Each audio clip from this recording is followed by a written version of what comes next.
Okay, welcome back. So this is our third video looking at the issue of the settlement or colonisation of the West by settlers coming from the United States.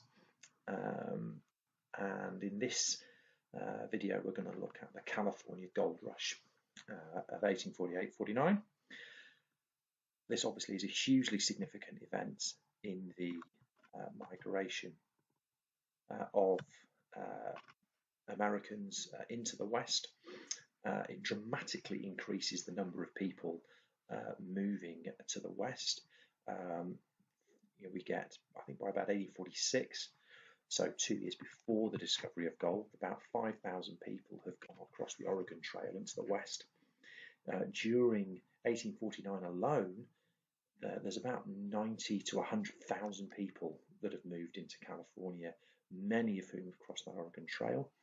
And that is hugely important for one of our other topics, which is about the relationship between the United States and the Plains Indians, because of course they're going right through Plains Indians land, and unsurprisingly, the Plains Indians were not terribly happy about that, and entirely justifiably, looked to the United States government for some, redress of their grievances, which was fair enough. Looking at this, what do we need to know about the gold rush? Well, just to give you a bit of an overview, obviously the starting point is the discovery of gold at Sutter's Mill in California by Henry Bigler and James Marshall. Now, the timing's really significant because, of course, their discovery of gold comes pretty much about a month after California has been handed over to the United States by Mexico. In 1848, the United States defeated Mexico in the Mexican War, and one of their big territorial gains was California. If I go back to the map I showed you at the start, basically they get all of this land above kind of where that line is there, becomes part of the United States. So obviously that includes California on the west coast. So gold's discovered in 1848. News of that discovery leaked out pretty quickly. By the end of 1848, 10,000 people were in California digging for gold.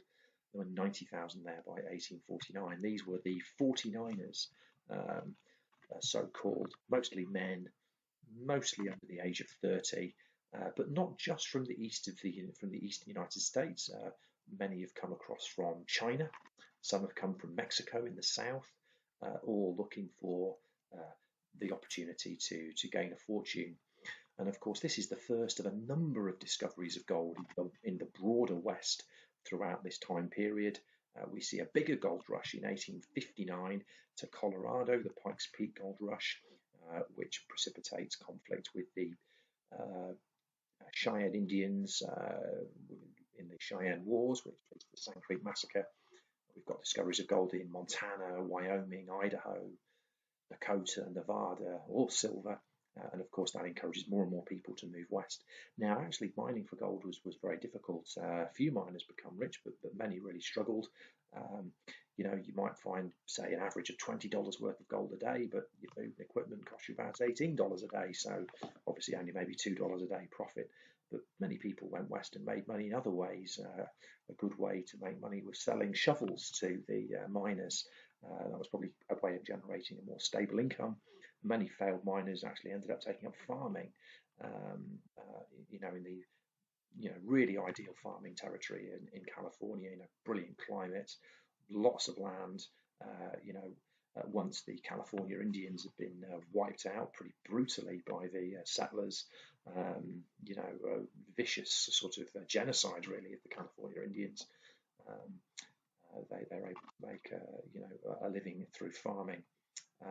And of course, we also know that law and order is a big problem. This is far away from Washington, D.C. It's far away from the federal government. There's no organised police force. There's no organised law enforcement system. And in a sense, the miners end up trying to govern themselves and each other, and in a very kind of masculine, sort of culture, very male-dominated society, um, it can get quite messy pretty quickly.